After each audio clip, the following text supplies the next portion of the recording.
Hello, friends. It's another episode of the Gold and Steel podcast, and holy shit, they did it. The Golden Knights are Stanley Cup champions. I don't cuss very often on this show, but I thought if you're going to do it, why not now? I'm JP, as usual, and I'm here with my partner in crime, as usual, Ian. Buddy, they did it. There's a Stanley Cup in Vegas, man. This is crazy. I can't believe. I mean, I can believe it, but I can't believe it. I'm still kind of having to pinch myself a little bit. Yeah, I'm not surprised. And it's just been like when the playoffs started. I know we're going to review. We've got so much to talk about in this episode, but when the playoffs first started, I felt Vegas had a chance. And I didn't just say that because this podcast, and I'm just like pumping the listeners' tires. I actually thought Vegas had a chance just because I felt they were the best all-round team. Like maybe not massively skilled in any specific area, but they weren't really weak in any area, right? It was just a nice, solid team. And then to go through like they did, other than a couple of games, it wasn't quite the Colorado Avalanche demolition job to the Stanley Cup final, but it wasn't far off. And the final, I mean, wow. And then it's the celebrations and everything a bit. Obviously, you have been there, so we'll definitely want to hear about that. But it's just crazy. It looks like when Washington won the Stanley Cup, it's that kind of level of celebration, whereas it just seems to be ongoing. I've seen Aiden Hill rapping. I've seen Carlson's speeches. It's just, it's been great. So, oh man, congratulations. I said this on Twitter. Thanks, man. Yeah, I said this on Twitter. I said total debauchery. It was total debauchery, especially on the part of the team. And you gotta love it, and we're going to talk about that in a minute here about the parade. And I mean, we've got a lot to cover on this episode, but I mean, just real quick, I got to talk about what it means to the city, to the citizens of Las Vegas and surrounding areas. And I know there's a lot of salt around the league, and there's envy, and there's some fans that don't think it's important. And I just have to say, on behalf of the fans and our listeners and everybody else and anybody who might not be a Vegas fan who's listening to this, it means the world to the people of this city. It means the world to me. The going to see the Golden Knights has been a family thing for me. It's something my family and I have done together for the entire 6 years that they've been here. And, it was very special for us to experience that. I was able to go to game 2 with my father, which was an amazing bonding experience. My mother was home. She had a bit of an injury, so she wasn't able to go to the game. Unfortunately, she normally does. She just wasn't well enough to go this time around, but me and my dad got to go and have that bonding experience. And, I watched all the games with my family. We watched them win the cup together. We watched the parade together.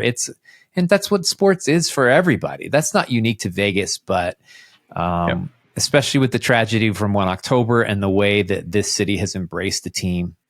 It's such a special time for everybody here. And I couldn't be prouder to be a Vegas fan. And I think everybody here feels that way. And I think the 200,000 people that showed up for the parade and the rally indicate that as well. And, I got to say, and I don't want to dwell on this too much, but honestly, this is vindication, because so much criticism, so much trash talk, so much over the top hate and envy and salt from around the league for 6 years that, frankly, I don't think is terribly warranted. And I've really always kind of backed this team, even through the controversy.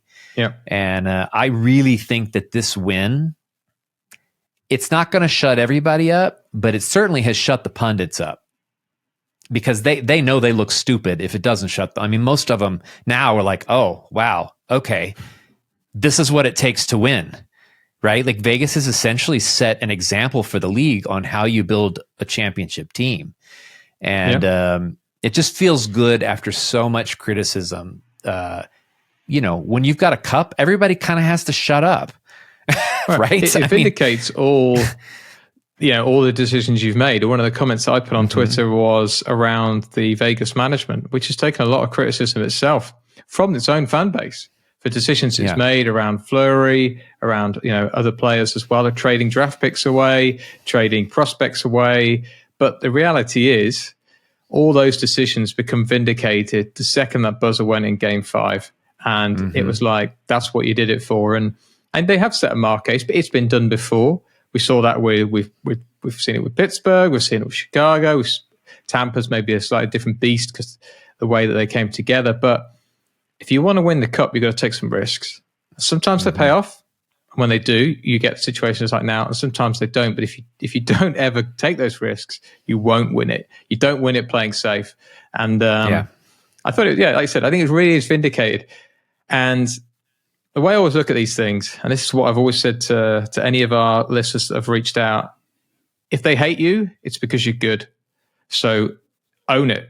I want the rest of the league to hate Vegas because that shows Vegas is doing something right. In fact, they feel jealous. It's just because their own teams are crap. It's just, that's the way it is, It's right. I think Vegas, since it's not, like we were saying before we went on there, we've seen so many different comments about the expansion draft being easy. Well, Vegas didn't come up with that. The league did, and it needed to be changed.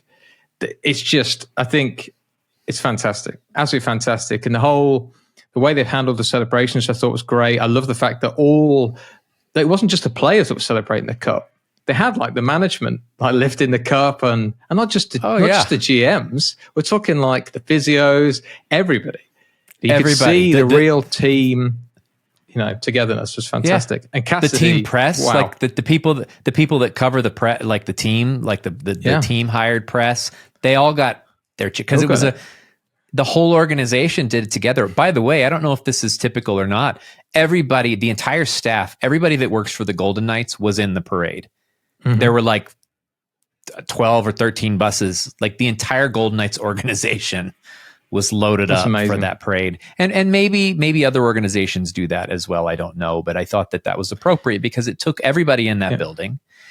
And Foley got his chance to lift the cup as well, right? I thought it was really cool too, because obviously Bill Foley's a little bit older, right? And with his age, it was a bit much for him to lift the cup on his own. And so McCrimmon and McPhee stood there, and they kind of you could see they were like, okay, you want a little help, and they lifted it together. And I just thought that was beautiful. I just thought, because Bill Foley's the man, he's the one who made all this happen. He financed it. He was the one who was brave enough to bring the team here. And it's a special thing that he did for the city and that he did, for the really sport. And so, God, he deserves it. He does. He's a really special owner. I've seen him now in two guises, both with the Vegas Golden Knights and with Bournemouth as well. Obviously, still in the Premier League. I might point out, still in the Premier League. Yeah, they avoided relegation. Yeah, they did, but they also stuck with their manager. And I'm not saying that was Foley's decision alone, but as I said, I just think he's been a fantastic owner, and keep celebrating whatever happens. I know it's a shorter off season, again we were talking about that a minute ago, but just the fans just enjoy it because you never know when you're going to go back. You never know. It's such a lottery when you get into the Stanley Cup playoffs. Mm-hmm. I mean, who'd have thought Florida, of all the teams in the East, who would have thought Florida was going to be a team that we would face? And so, soak it up. Everybody's still buzzing, and I got to admit, I'm emotionally pretty drained. After this last week and a half of it's just Golden Knights all the time, and the city's just pumped, and all the Stanley Cup merchandise is flying off the shelves, and it's a lot of excitement, and everybody's buzzing, but you can tell everybody's sort of hitting the wall a little bit. Speaking of hitting the wall, we got to talk about this parade. Obviously everybody knows now. We're coming out well after the Game 5 and the win, and the parade was a couple of days ago at this point. But wow, I mean, talk about, like you said, talk about partying, and the William Karlsson speech. That's all anybody's talking about. It is. And that poor PR woman. That was a PR. I don't know if you've seen it, but the PR lady was totally trying to cut him off, get the mic out of his hand. He's up there cursing like a sailor.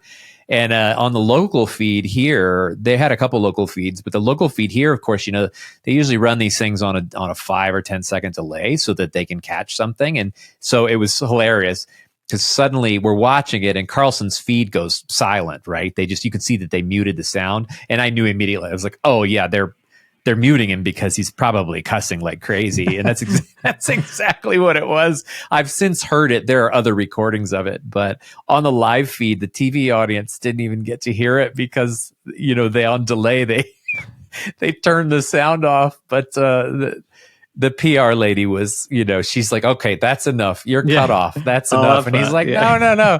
Listen, he was so hammered. It's just hilarious, right? Epic celebration. I mean, that's what you want to see. And they call it the hardest trophy to win in sports. And it really is. Even when you go through with a couple of, 5-game series, it's still a long, long, long road. So, and for some of the players, it wasn't their first cup, but for a lot of them, it was. And as we were saying before we came on air, it's when they first stepped on the ice as a little baby, as a toddler, however old they were when they first stepped on, this is what they dreamed about, was winning this trophy, winning this cup. There is no World Cup of hockey. Well, there is technically, but there's no real World Cup of hockey. But the Stanley Cup is it. Yeah. This is your Champions League. This is the one, the only one these guys want to win, whether they're playing in Finland, UK, USA, doesn't matter. This is the cup they want to win. Absolutely. And maybe people like Kolesar, it's just, Carrier, like it's fantastic. For those guys, it's just... So. You got to think about it too, like the release. So it's not just a release from the season. It's not just a release from a long playoff run. It's a lifelong release for these guys. And for the fans too, right? Like, I understand places like Toronto and, there's these places who haven't won a cup in decades or who've never won a cup. And I understand that the release will be huge for them too when those things happen. But I guess, what Vegas fans are trying to say is it's no different here. Nope. We're human as well. 6 years, 20 years, it doesn't matter. We love our team. And when they won, the fans had that release as well. And it was, it was incredible to watch them all partying together too. Like the fans, the players during the parade, they're coming on and off the buses and they're pouring beer into the fans' mouths. And, they were pouring beer off the top decks of these open air buses into the players' mouth. I mean, drinking champagne out of it was absolute debauchery and insanity and relatively safe. No major issues, no rioting, right? Like they partied, but they kept it clean. Nobody was... Yeah, I think there might have been a couple of arrests, right? There's always going to be somebody who gets rowdy and starts a fight or something. But by and large, for an event, and by the way, the city put this together in like 3 days, 3 or 4 days to plan this thing. So, but anyway, it's, you get it. We all know how these things go, but the celebration, they did Vegas proud with the celebration as well. With the huge stage and the drones. I don't know if you saw the coordinated drone art in the sky and just, it was a party. I'll have to send you some pics of that. It was, those coordinated drone shows they can do where they, so there was like a Knights logo and Stanley Cup champions, like it kept changing to different things. That's awesome. Just incredible. Yeah. And I do think, stuff. You were saying about the other fan bases, as somebody who has seen good times, bad times, obviously, with the Hawks or with the Kraken last season, the hardest time to be a fan is when you think you're going to win it and you don't. There's this misconception that the hardest time is when you're tanking. Don't get me wrong. It's not very nice to go to those games. I understand for season ticket holders, that's a slog, but you never have any expectations. So your expectation is if we win a game, well, hey, because we didn't expect to win the game. Right. It's a pleasant surprise. That's what I mean. Whereas the worst feeling is when you feel like you've got a team that should be better than where they are and you feel disappointed. You can't feel disappointment if you tank and you've got a team that's set up to tank. Right. So I don't agree with this whole mantra of Vegas fans have had it easy because they've not really had any adversity. That's one of the lines I see a lot. Not really had any pain. And you're like, well, they have. I mean, they didn't make the playoffs last season. They should have done. At the beginning of the season, we wouldn't have predicted that. So, as I said, soak it up, enjoy it, keep partying, and it all begins again in a couple of months' time. That's right. Yeah, the city of Las Vegas and Vegas fans couldn't be any prouder. And we're going to enjoy this while it's here. Like you said, it's a rare thing. And it is. Well, let's get into some details. I know a lot of this stuff has been talked to death, but we would like to, of course, bring our own, unique perspective. And now for any of our regular listeners, before we get into some of the details of the game, for any of our regular listeners, you'll be expecting this. But if this is your first listen, for those of you who don't know, I work in video and media production. I don't generally work a lot of sports. That's not the area where I don't have as much experience there. But I happen to get called in through one of my contacts to work with the crew at ESPN for Game 1 of the Stanley Cup Final. And so I thought I'd just real briefly share with our listeners and with you, Ian, a little bit about what that was like. Let me tell you, man, to be backstage in the locker rooms with the players and the coaches and the press. I mean, I do this for a living, but since I'm such a huge fan, I was a geeky fanboy. On the outside, I had a calm, cool exterior because I was working, right? And I'm a professional and it's my job. But on the inside, I was giddy like a schoolboy. And I'll just briefly run you guys through kind of what my day was like. I'll keep it short because we got a lot to talk about. But, you show up, you go to this trailer to get your credentials, right? They give you a press badge and a pass or whatever. And then we head in and our first job was we shot the pregame pressers, right? So all the pregame stuff where they come into the room and answer questions and stuff. So we worked on all that. And then they have a huge media tent for the Stanley Cup Final because there's so much extra media there. So out in like the player parking lot, there was a huge tent with catering and TVs showing the game. And so you hang out in the media tent. I actually got to watch a fair amount of the game from the tent, which was nice because I was worried about having to work through the game. I wanted to be watching it. And of course, got to work with Emily Kaplan, Kevin Weeks, Steve Levy, all, the ESPN crew, all super nice folks. We got to interview some Knights players, Zach Whitecloud being one of the prominent ones after the game, which was incredible. Super nice people. It's interesting. One of the things that I learned, like I said, I do this for a living, but I haven't done a lot of live sports television. And it's a lot more loosey-goosey than you would think. They're flying by the seat of their pants a lot of the time because things are happening in real time. So you can only plan so much, right? So it's like, I thought that was interesting that things change and shift a lot. It's like, okay, we're going to interview so-and-so and so-and-so and so-and-so.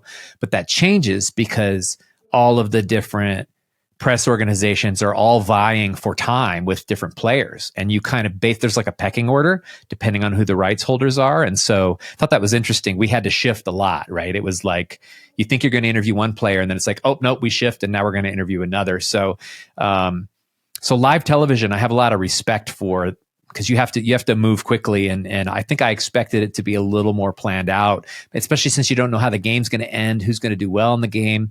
So a lot of times they don't know who they're going to interview until kind of right up to the last second. So I thought that was kind of fascinating. But the other thing I noticed about being back there, I don't know how you envision it, Ian, when you think of like what it's like in the locker rooms and what it's like in the hallways at an arena. I always kind of picture it as being kind of quiet, right? Like only people who are supposed to be back there. It's kind of mellow. No, it's nuts back there. It's a circus. And now given it's a Stanley Cup Final, there are people everywhere. Now, I'm sure regular season games probably a little quieter, but dude, it was nuts. I mean, because think about it. You got national media, international media, local media, team media.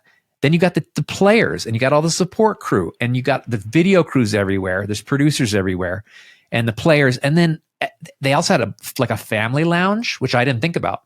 So a lot of the players, you can't get tickets for your entire family usually. So there's like a family lounge. So all the players' families are back there too. Families and friends all hanging out in this lounge, watching the game on the TVs. And so it's chaos back there, man. And so it gave me a lot of respect for the fact that the players are able to kind of be in that environment and still focus on what they're doing.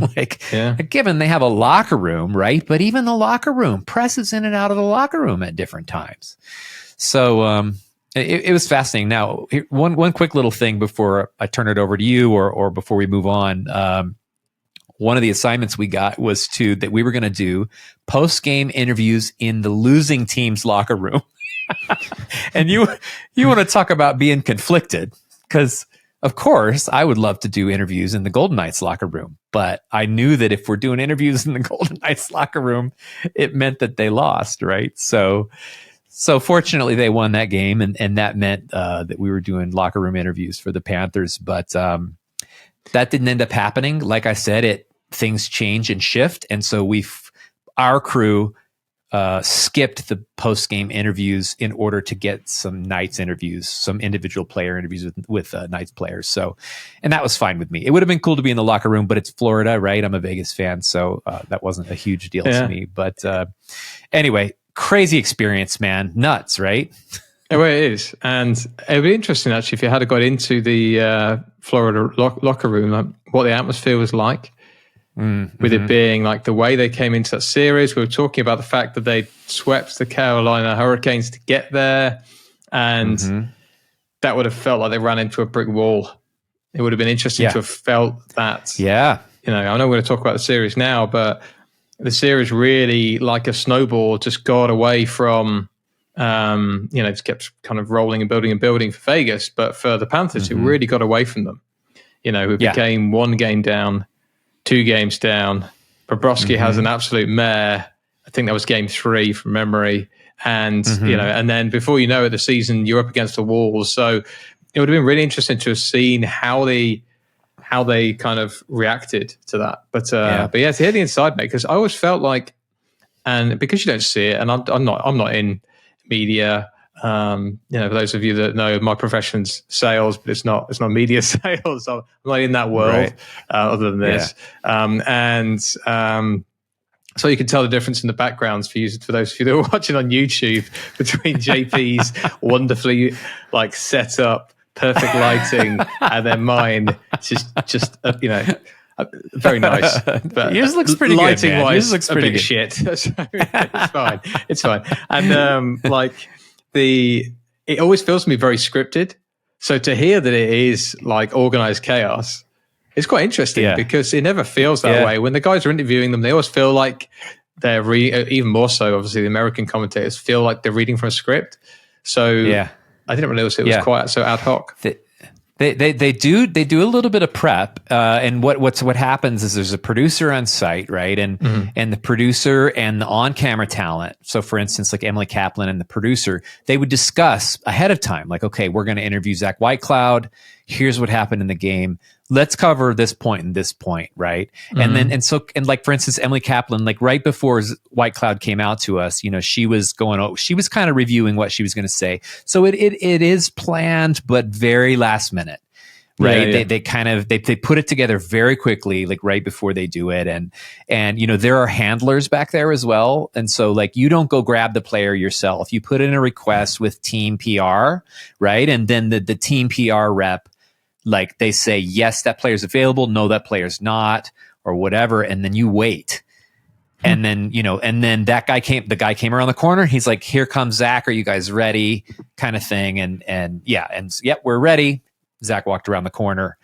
We were just tucked away in a little hallway. One of the hallways that leads out to the ice, there was like a little Stanley Cup banner, and we interviewed him in front of that. But it's interesting. And, but at the same time, it's what they do, right? So they're used to kind of working on the fly. And but it was fascinating. And I saw, every player, every national media, international, everybody who I've seen on TV and they were all there, just rubbing shoulders with all of them. So, totally trying to act cool and professional, like, yeah, this is what I do. And it is, but I was having a hard time not geeking out a little bit. And by the way, I did notice the Florida players, because I walked past a lot of them coming out of the locker room and such. They definitely looked deflated because, like you said, that's the first time in the series, in the playoffs, really, that they kind of got it handed to them, right? Yep. Like since the Boston series, right? That was the first time they really kind of got knocked back a peg, and I could feel it. They certainly were not jovial on the way out of there, but anyway, just wanted to share that. We told our listeners on the last episode that we would, and what a wild experience. And then, of course, I got to go to game 2, which with my father, which was, incredible. But we're not going to dig too much into reviewing game by game. We're just going to look at the series overall real quick, but just a quick review of the series. We know game one was kind of tight, right? For the first couple periods, Vegas kind of ran away with it in the third, final score 5-2. Right. Game two was a real walloping, right? Final score, I think 7-2 on that one. And that game was over in the first period. I think Knights were up 3-0 by the end of the first. And let me tell you, that was a fun game to be at. I mean, I was sitting in section 219. Shout out to all my 219 friends out there, because that section, I've sat all over that arena. 219 was total pandemonium. That's the best section in the arena. It helps that it was game two of the Stanley Cup final, but I've never seen anything like it. I mean, just people climbing over each other to high five, and just felt like a big family. So that was awesome. And then, of course, game three back in Florida was when Florida got a little bit of momentum back, right? That's the one that Florida managed to tie it up with a minute left and then win it in overtime. Win in OT, yeah.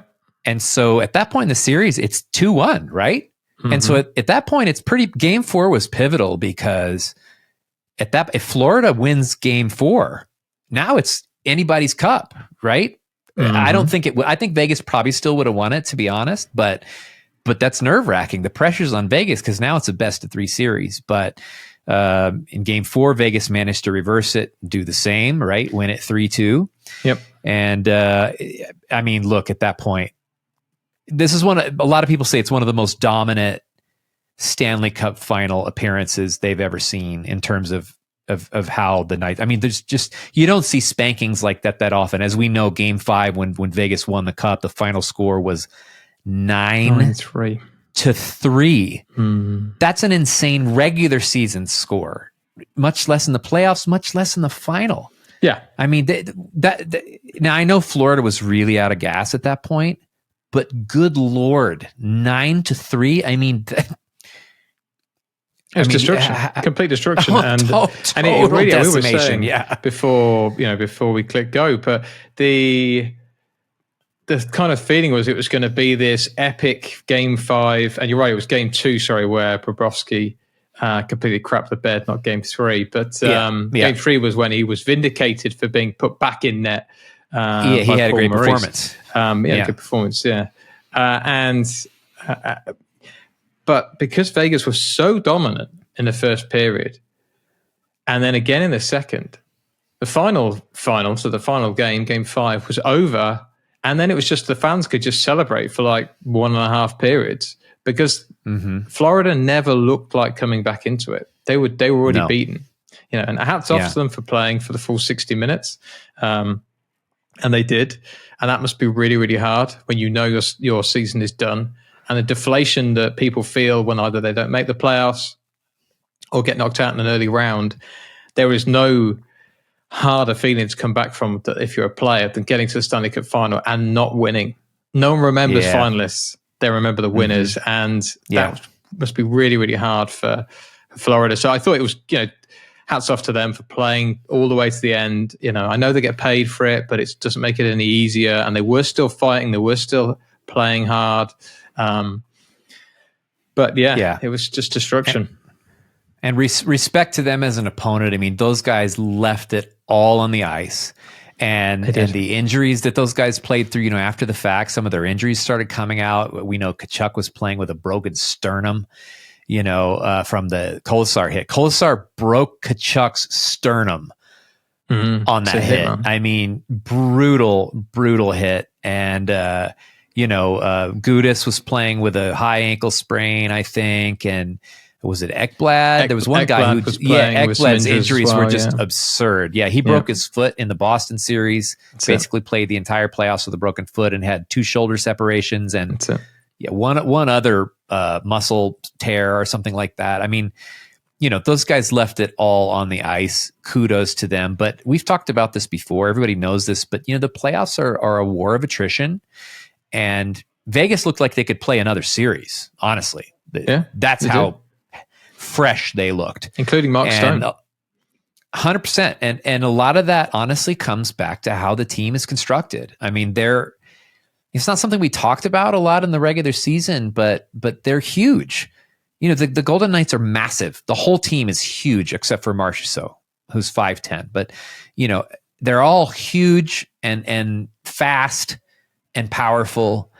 They're like the Borg, right? It's like every guy on that team can steamroll you if they need to. But then the crazy thing is they're also, I've heard some people say they're the most disciplined team in the league. Mm-hmm. It's almost like it's like they let the game come to them and they're like, yeah, we'll play however you want. You want to play, you want to have a track meet? We'll play a track meet. You want to play a rush game? We'll play a rush game. Yep. You want to play brutal hockey? You want to play goon hockey? We can do that too. Like they always have an answer, right? And it's a brilliantly constructed team, and it's easy for me to brag on them now that they've won. But this is what I've been hearing pundits say for the entire playoffs. And it's interesting because a lot of those pundits don't watch Vegas as closely because it's not in their area or they're in the East or whatever. But that's what all of the pundits were saying. Like, God, they're huge. Their defensemen are brutal. Like, they frustrate teams. Nobody can get to the inside. And that was on clear display because Florida is scrappy and rough and fast. And Vegas had an answer for them pretty much every night. And let's face it, the win that Florida did get, it was a great comeback win, but they barely squeaked it out. You're not going to win 4 of those in a playoff series, right? You're not going to win 4 games like that. No, not without Chuck as well. The second Chuck was down, he was gone for game 5. Yeah. That's it. And people could say, oh, well, if he was there, it would have been a series. But like you said, that happens. I think the depth that Vegas have, we talked about it in the Edmonton series, talked about it again in the Dallas series. I think that was a real difference maker for me. They've got players like Colasar, Carrier who produce. You look at the points, Vegas point split. Okay, yes, Eichel and Marchessault had a good haul of points. I think Eichel had more, which is why some people thought the MVP was going to go to him. But I'm sure the players don't particularly care one way or the other. But it's the fact that you've got depth scoring, Smith, Stone, Wild Bill, everybody's there, right? So you've got everybody who contributes in their own little way. Stevenson bagged some really important goals, some really important face-off wins in terms of the series. So it's just a team. And we've been saying that since the get-go, which is that team is built like that's not by accident. That's not just accidentally happened. The players are pulled together. It's McCrimmon, McPhee. Everybody's idea from the start was to build this squad of lines of strength, skill, and speed, and it works. And if anything, the East teams like Toronto and others should be looking to Vegas to say, how do we mirror that? Because okay, we've got our dynamite line. How do we get that dynamite line spread across 4 lines rather than just one nuclear option, which is what, and it's been done before. We talked about Chicago and Pittsburgh before we press go, but that Chicago had a very similar, back in their glory years, had a very similar style. It was some skill, some scoring, but they were big. They were hard teams to play against. They hit players like Andrew Shaw, Andrew Loud, had those sorts of players, and Vegas is has a similar mold. So, and you've got to have goaltending. All this doesn't work. Now, everything we just talked about doesn't mean jack if the man with a glove isn't going to stop it. So let's not take anything away from Aiden Hill. He was unreal. Yeah. Unreal. Oh yeah. Yeah. He was absolutely outstanding. And we're going to get to that in a few minutes here. We're going to talk about some offseason stuff. Hill has put himself in a great position, not as great a position for Vegas, obviously, because he's going to want to get paid. But yeah, we'll dive into that here in a second. But look, and you cannot understate either chemistry and locker room, right? And guys getting along. And, we don't have to dive too deep in this. I think it was obvious that these guys love playing together. And that's a hard thing you can't just create that just by signing players and trading for players strictly based on what they do on the ice. You also have to consider their character. You have to consider what kind of locker room personality they are. That stuff matters. And clearly this team loved playing together. They enjoy each other's company. Like they're like best buddies, and that really matters. And I think most of the teams that go deep find that bond with each other, and that can be hard to create. But obviously that's a priority for Vegas, and they do make that a priority. I know that they do. I've heard them say that they look at players' character a lot before they sign them. But Ian, surely this says that the expansion plan with the NHL and Bettman's plan with expansion, the way that they're doing it now, it's working, right? It's paying off. I mean, what is the success of Seattle and Vegas? What does that say? The results are resoundingly clear to me, right? I mean, it's totally working, isn't it? It's totally working. If I put my sales hat on for a minute, and I'm sure Bettman's sales team are doing exactly this to all the various other locations across the USA and Canada they want to expand to. But the system works. The system has been proven now to be fair twice. Arguably, it was weighted more in the favor of Vegas than it was Seattle. And we talked about that when Seattle did their expansion draft. Teams had become aware of, how do I get around this whole protecting 9 or 7 or 3 or whatever system players that we decide to do. So there wasn't quite like the glut of trades and everything Seattle saw. I mean, like Vegas, prime example, how they got Marshall, how they got Smith, all those sorts of players. But still, the system works. But it enables a team to go one of two routes with a good basis to start that journey. You can build slowly, like what Seattle are doing. You can build through drafts, players like Beniers and others, and obviously Shane Wright. You can build that way, or you can build through building a team of win now, which is what Vegas did on year one, the Misfits, and then sacrifice some future, but stay in win now mode and see where it takes you. And that's what they've done. And Cup in 6 years is amazing. There's organizations that have never even made a Stanley Cup playoff, let alone, or even a Stanley Cup final, rather than actually win it. So it's fantastic. And I just think it shows to me why it's the best route to go. And any location out there right now that's looking at either relocation or expansion, and we won't touch on it too much. I'm conscious if we don't take up this episode, we've chatted about Houston, but I don't know why you would relocate a franchise to your city rather than just start fresh, because it's been proven to work. And it's not just work. People think success is just the Stanley Cup. Obviously, that is the success metric, but it's the jersey sales, it's the ticket sales, it's the number of fans outside of like the core location. So how spread is the Vegas fandom? Has it reached internationally? How well recognized is the logo, the jersey? All these sorts of things determine a franchise's true success. Whether you become like legendary in terms of like, you see a Chicago Bulls jersey from a distance, it's that jersey. And you know what that, so you look at that logo and that logo represents 23, that logo represents championships.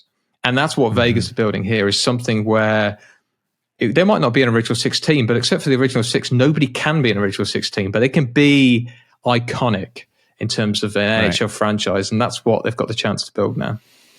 Yeah. And this was kind of on our agenda today to talk about this. Since we're kind of on the topic, let's just shuffle the order a little bit and just real briefly talk about, you and I have discussed this as well. I mean, as far as, we don't want to dig into this too much, but, there's been talk about the Coyotes possibly relocating, right? Because they're kind of in trouble with their arena situation. Someplace like Houston or Salt Lake City has been coming up. Most places would probably prefer an expansion team if they could get it, as opposed to relocation, based on Vegas's model and Seattle's model, right? Seattle made it to the second round. Yep. So it's maybe not the same degree of success as quickly, but Seattle is clearly on the right track. Year two. I know Houston seems to be the city that comes up the most often, but an ownership group would probably vie for expansion over bringing in a team like the Coyotes, right? I would think. Yeah, I mean, money's going to be a big factor because it would be a lot cheaper to relocate. The Coyotes are a lot cheaper, yeah. Which is why, for me, Salt Lake City makes the most sense, because they've already got an ice rink ready to go. So there is no massive amount of capital expenditure that would be required. Not if you're building arena from scratch, which is what some of the other places would have to do, or do massive redevelopments. But if I was Houston, I'd be saying to Bettman, I want in, but I want in that way. I want to be the 33rd team. I don't want to have another team. I want to be the 33rd team, and let us start the Arrows or whatever they call themselves. We're going to start from scratch. Right. Yeah. Yeah. That seems clear to me. And it'd be one thing. It depends on which team's moving, right? But obviously the Coyotes come with a whole lot of baggage as well. But and draft picks. But anyway, just wanted to throw that in there. But anyway, this episode is mostly about Vegas. So let's cover the last couple of topics that we wanted to talk about. Player of the series. We all know that Jonathan Marchessault won the Conn Smythe. But what was crazy is that there were a number of players who easily could have been Conn Smythe winners. That speaks to the team's depth. And of course, we talked earlier, Adin Hill's performance was amazing. But real quickly, Ian, I'll throw it to you. Who were kind of the MVPs, the guys who were eligible for the Conn Smythe or who were possibly, there were so many valuable players, right? But there were probably 4 or 5 that kind of rise to the top. Yeah. And if I had to select 4, it's hard because I want to select all of them, which is the biggest get out in the history of get outs. I get that. But, right. So I'm not going to select all of them. I am going to select 4. But if it's not taking away from any of the rest, right? But you've got, Adin Hill, again, I don't think he still isn't quite getting the plaudits I think he deserves. His stick save in game whatever the hell it was. Oh, I was save of the century. It was just insane. And they showed the Holtby save obviously in the footage at the same time. It was amazing. But he battled some poor performances, mainly early on, but still he got thrown into that position, taking over from an in-form Brossois, who unfortunately has kind of faded away in terms of his contributions for this team in the Stanley Cup, but he was a big part of it as well. But Adin Hill stepped in, and the kid looks like an NHL elite starter. And we'll come to that in a second. So you've got Adin Hill. You've then got Mark Stone. You cannot underestimate how important Mark Stone is. His numbers are irrelevant. You see what he brings to the ice every time he scores. When he scored that hat trick, which you could argue didn't mean anything because the game was already over, but every other player on the ice didn't care how many icing calls he gave trying to shoot that puck from the whole ice distance to get it in, because he is that leader.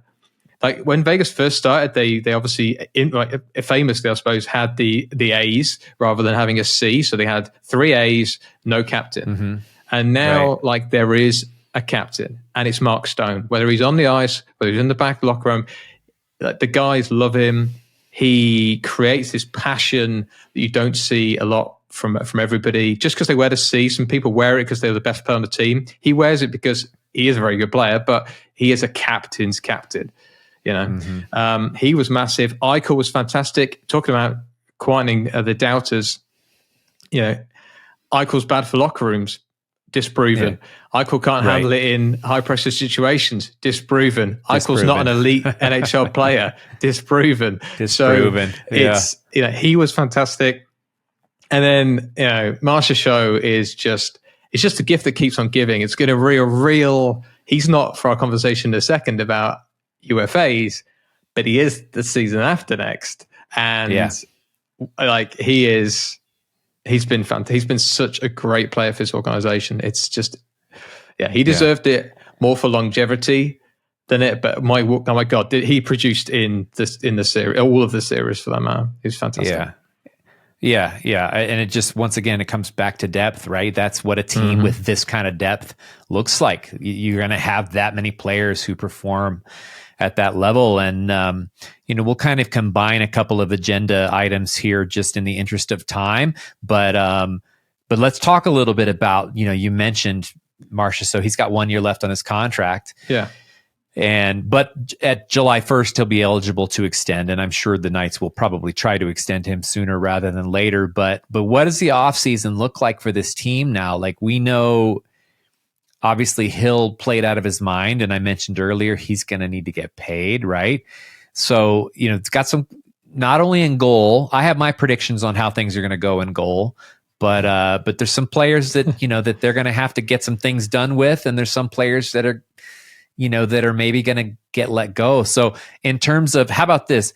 You tell me what you think's going to happen with the skaters. Like, who's on their way out? Who are they going to try to grab? And then maybe I'll throw in my prediction for goalie, and then we'll go back and forth on that. But so what's going to happen with the forwards, the defensemen? Who's going, you think?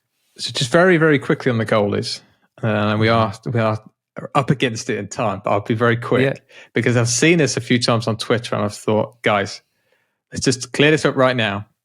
Lehner is not going to be playing for Vegas or anybody next season, but he also won't retire because he's got too many years left on his contract. So he'll sit on LTIR. So that contract will end up where all good contracts go to die.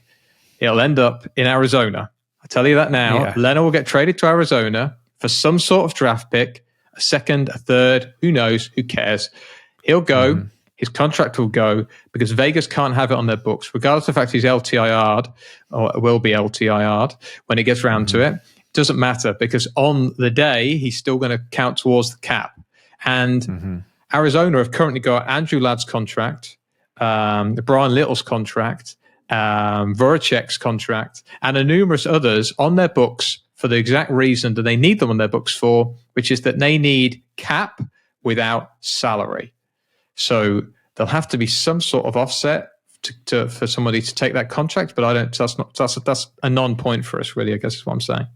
So in terms of the biggest Leonard's done in Vegas. He's done. Yeah, he's done. Now, we could talk all day about his off ice stuff, but in terms of on ice, he's done injury wise, and so that means that the three biggest decisions for.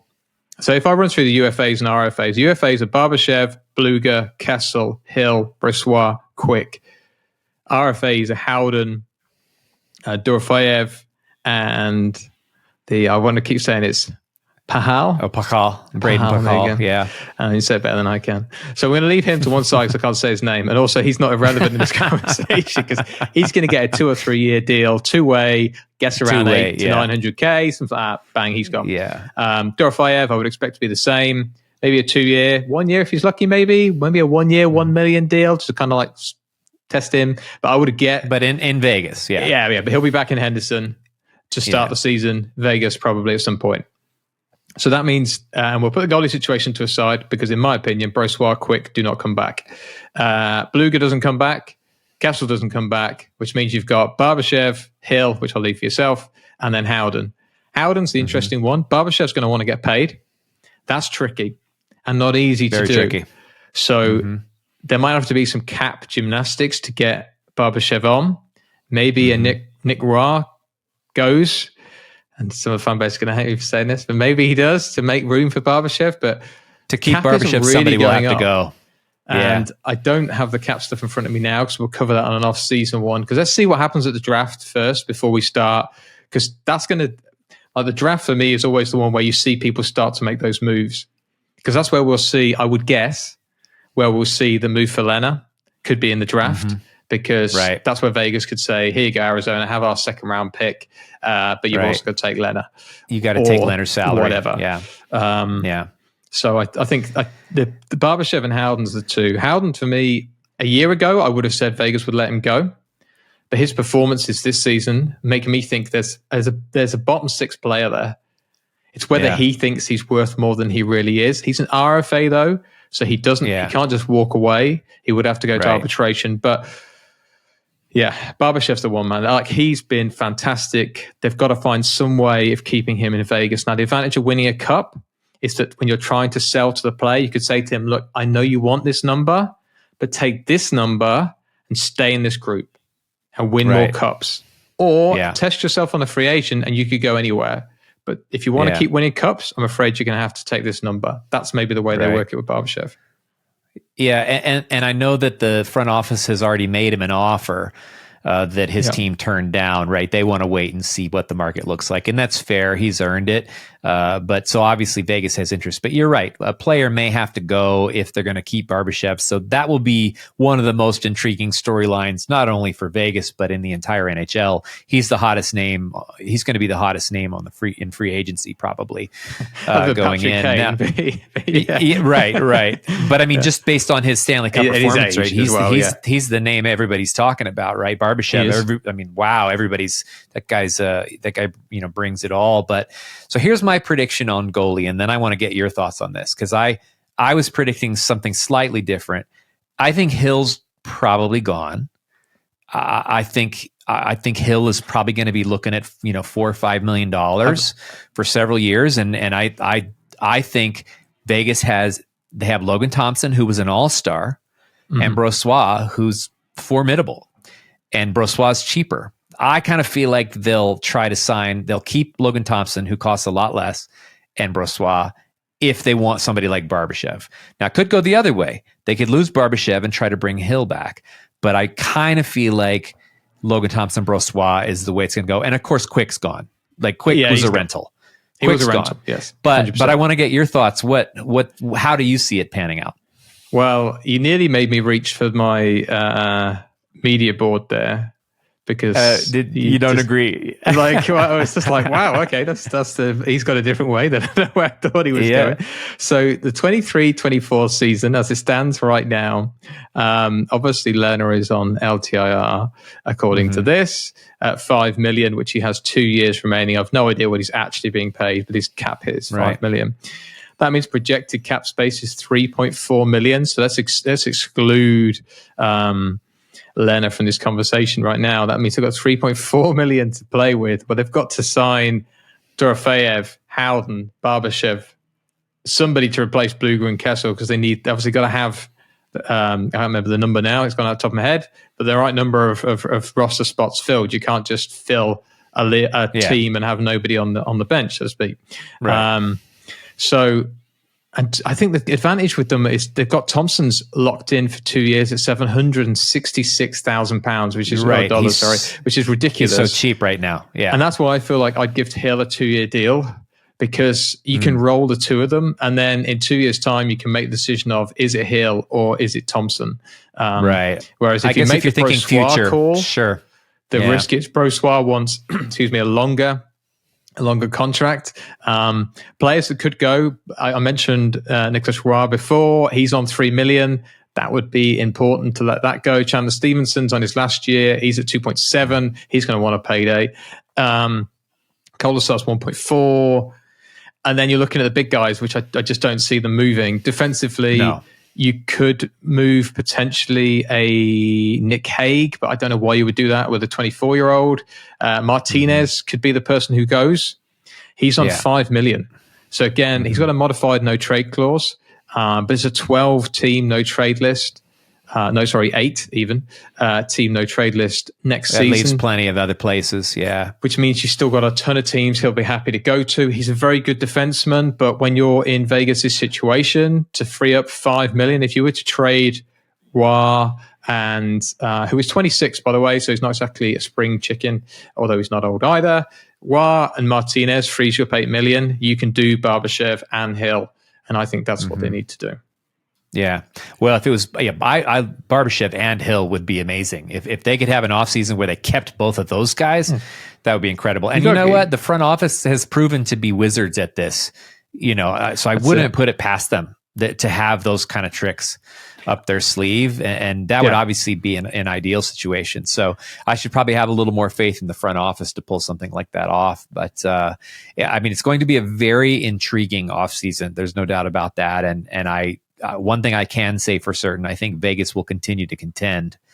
They're still very, very much in their window. They'll be contenders next year, barring any crazy unforeseen circumstances. I think we can expect them to be a playoff team for sure, and very likely a contender again. But wow, what a year it's been. And oh my God, to say that Vegas are Stanley Cup champions.